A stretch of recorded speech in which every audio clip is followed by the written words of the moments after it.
Welcome to Michael's Sermonettes. My name is Mike Dallenberg, and this is one of the sermonettes in my series on the Ten Commandments. Today we're covering the eighth commandment, and let's just dive in. In Exodus 4:15, it says that you shall not steal. Stealing. Think for a moment. What's involved in that? What is the crime most often committed within your community, the nation, around the world? Well, probably stealing, because it covers so many different areas, some that you may have thought about, some that you may have not. And so that's why we're going to be talking about it in somewhat detail. So many people that steal has become a very commonplace crime in society. If the thief does not assault or kill the victim, he is simply called a common thief. Thievery, robbery, and swindling have become an epidemic in our society, contributing to the lawlessness that we have. And stealing is such a terrible thing that it threatens the very foundation of our society itself. Just think of various examples: government leaders who steal and misuse funds, employees who steal from their employer, employers who steal through unfair prices and wages, dishonest athletes and famous people who steal, acquaintances and neighbors who steal and are dishonest, people who steal by living extravagant and indulgent lifestyles, hoarding and banking when so many are in such desperate need throughout the world, people who steal by taking so much of the earth's wealth and resources. All those are examples of stealing. Now, stealing shows a disrespect for property and for human life. It leads to more and more lawlessness, sometimes even assault and murder. It creates havoc and causes devastation in families. It can bankrupt families, companies, communities, and even nations. Stealing always causes loss for both the victim and the thief. The victim, of course, loses whatever object, physical or otherwise, is stolen. But in addition, the loss can be very painful and sometimes irreplaceable. The thief, though frequently undetected by men, always loses his reputation, integrity, and character before God. And eventually, unless he repents and turns from his sin, he loses his soul forever. What is forbidden by this commandment of not stealing? Stealing means to take and keep something that belongs to another person. I'm going to say that again. Stealing means to take and keep something that belongs to another person. William Barclay says stealing is a natural sin. It is human nature to want what we have not got, and the desire may turn to action, and when it does, a man may steal. We do not need to argue about the rightness of this commandment. Everyone agrees that stealing is wrong. God has made man a working being, a being who must work, produce, achieve, accomplish, and possess. The desire to move ahead and progress is planted within man by God. This is the reason we desire things we do not have. The desire is normal and natural. It is God-given.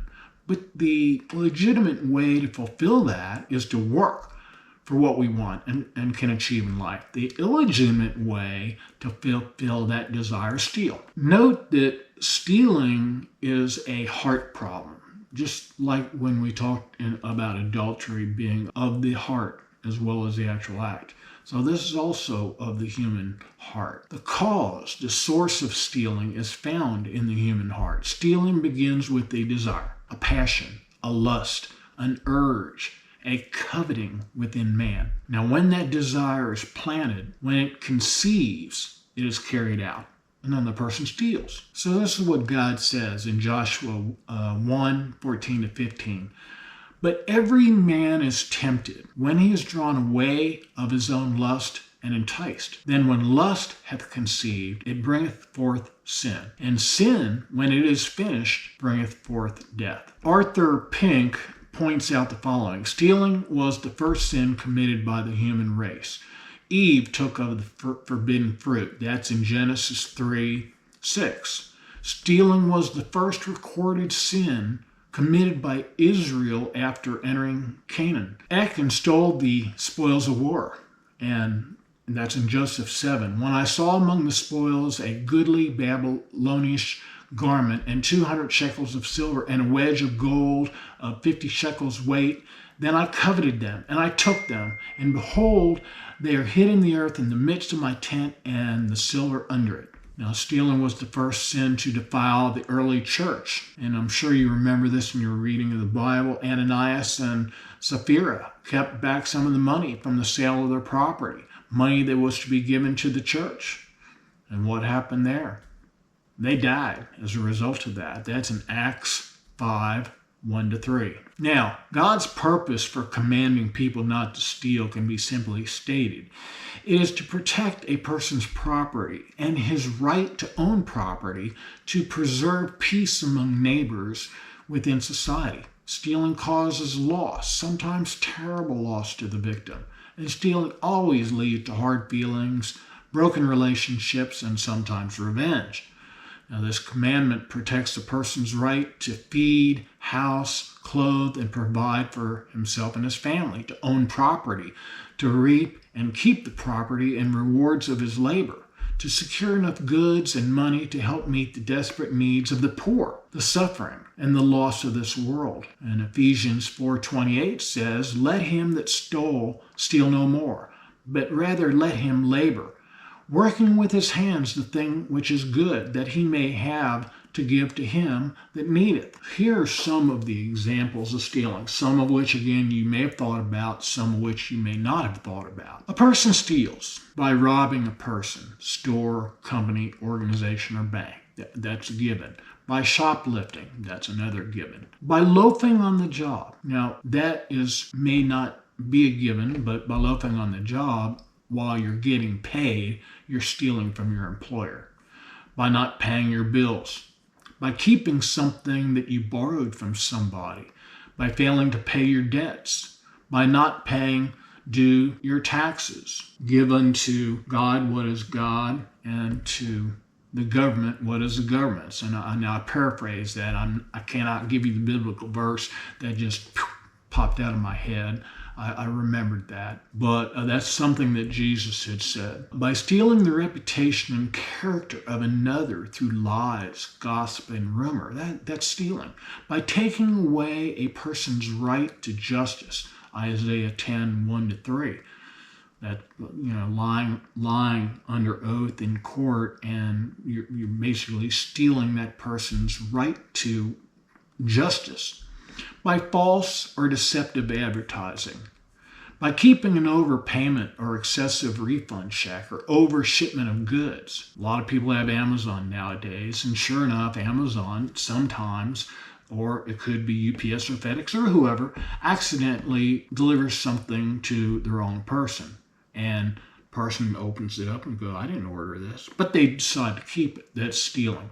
What they ought to do is take it back to UPS or FedEx or wherever it came from, or tell Amazon about it and say, "Hey, what do y'all want me to do?" That's happened to me before. That's actually happened to me, and that's exactly how I handled it, because I knew it was morally wrong just to go and hold on to it. Because you're stealing from Amazon, because they're going to have to replenish that order to their customer, and you're stealing, and ultimately you could be stealing from the customer. It may have been something that they really needed bad at the time. Now you have it. By overcharging or price gouging, charging unfair prices, by not paying fair and just wages, by not giving a full day's work on the job. See, if you lounge around at work and you are still getting paid and you're not working, or you're only putting in 80% of your time really to your job, but getting paid for 100% of that, stealing from your employer.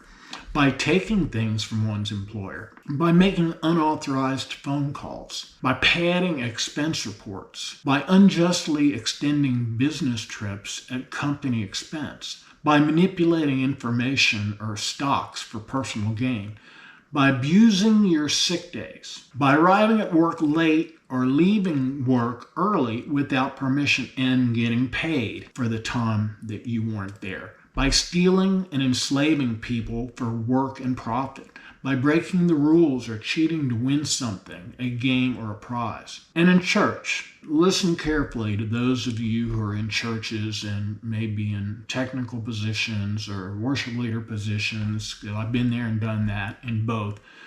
And in church, by playing songs or using chord sheets without paying the royalties to the original artist, which can either be done directly or can be done through a licensing authority like CCLI. So those of you who are in a church and you do music, and you just know that to do that you need to get a CCLI subscription, which integrates with Song Select and will integrate also with your Pro Presenter and your Planning Center. And that's very important, because if you play songs and use songs, even if that's on YouTube, and you do that without the express permission of the artist and without paying them the necessary royalties through their agent, CCLI, that's stealing. And there's a lot of churches out there that just don't know that, and I'm telling you now that is wrong. That is stealing. Now, all acts of stealing are wrong, but there is one form of stealing that is most serious and damning, and that is of robbing God. A person robs God by failing to pay his tithes and offerings to God. Now, Malachi 3:7-8. Even from the days of your fathers, you are gone away from mine ordinances, and have not kept them. Return unto me, and I will return unto you, saith the Lord of hosts. But ye said, wherein shall we return? Will a man rob God? Yet ye have robbed me. But ye say, wherein have we robbed thee? And that is in tithes and offerings. Now, I'm going to break away from that for a second. There are different thoughts about that in churches and what that means. It's always meant, and I believe it's, and this is my opinion, it's always meant 10%. And that's 10% of your gross, not 10% of your net. I'm going to be doing another sermonette on tithing, but I just want to say a couple things about it here, since it's brought up having to do with stealing. That just remember this thought and watch my sermonette on tithing. But there is discussion in churches about whether that tithing actually means money or services or both. Look at my sermonette on tithing, and I will get into that in more detail. All right. A person robs God by living a hypocritical, inconsistent life. When a person professes to believe and follow God, then fails to follow through, he robs God and other men of godly testimony. A person robs God by living for self and the world, by choosing not to live for God. God is the great creator of man. Therefore, man owes his life, his very life, and all he is and has to God. When a person chooses to live like he wants, he steals his life from God. It's in Romans 12:1-2. Now, the spirit of this commandment can be broken in ways other than taking the property of another violently or covertly. Like I said, stealing from your employer. Now you may say, well, we've already kind of touched on that a little bit, but it can be little things too. It's still stealing. The employee who takes paper clips, postage stamps, stationery from his employer for personal use. The taxpayer who falsifies his tax return. The friend who borrows money or even a cup of sugar without intent of returning it. The shopkeeper who uses dishonest scales or engages in any kind of fraudulent business practice. The student who takes credit for work that was done by somebody else. The employee who loafs on the job but accepts full wages. Or the nation that takes the land of another by war. All violate this commandment. Now, so what is the decision demanded by this commandment? It is very forceful in telling us exactly what not to do. We must never steal, never even once. We must never withhold tithes and offerings from God. It's in Malachi 3. We must never cheat our brother in anything. It's 1 Thessalonians. We must never steal people, kidnap, enslave, put them in bondage. The enslavement of people takes away a person's right to his own life. That's in Exodus 21:16. We must practice the golden rule. Be honest, fair, and just with all people. Treat others as we would want to be treated. Romans 12 and Matthew 7. We must love our neighbors as ourselves. Matthew 22. We must learn to be content with what we have, Learn that we brought nothing into this world and we can carry nothing out of it. That's in 1 Timothy 6 and Hebrews 13. We must channel our desires toward eternal heavenly treasures, not toward the temporary things of the earth. That's in Colossians 3. We must quit stealing and go to work. We must even work long and hard in order to earn more so we can earn enough to help others. We must learn the phenomenal, unbelievable promise of God that we are not to get things by stealing, but by prayer and hard work. And we must realize that stealing is a terrible sin. Stealing causes loss for the victim. Perhaps something frivolous, jewelry, a television, stereo, or perhaps something he needs, money, food, a job, or even his life. All because the thief acted on a desire of the heart and took what did not belong to him. So what are the consequences of breaking the commandment? So God hates the sin of stealing because of the direct association with the greatest thief of all, Satan himself. The scriptures expose Satan for what he is, a thief. John 10:10, the thief, Satan, cometh not, but for to steal and to kill and to destroy.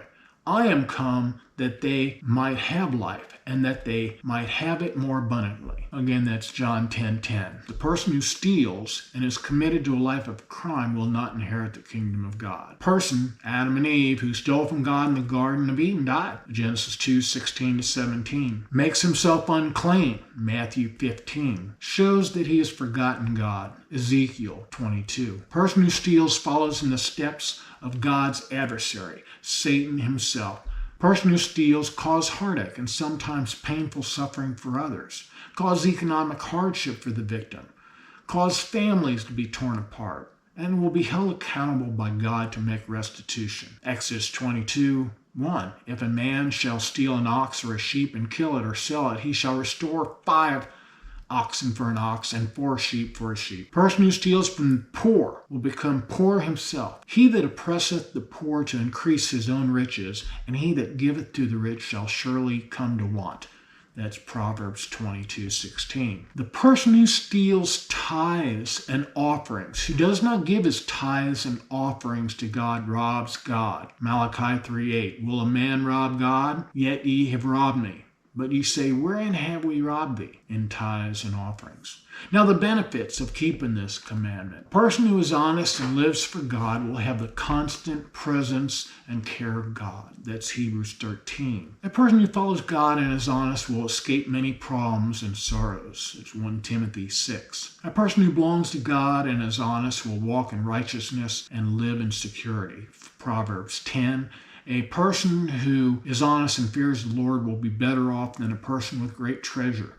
Better is little with the fear of the Lord than great treasure and trouble therewith. Proverbs 15:16. A person who is honest will have labor that is profitable. Proverbs 13.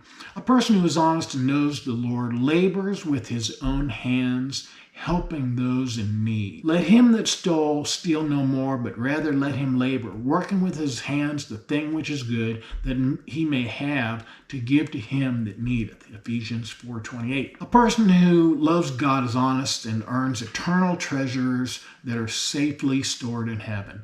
That's in Matthew 6:19-20. And finally, a person who belongs to the Lord and is honest bears a strong witness for the Lord. You're a witness to the Lord when you do not steal. Not stealing, but showing all good fidelity, that they may adorn the doctrine of God, our Savior, in all things. That's Titus 2:10.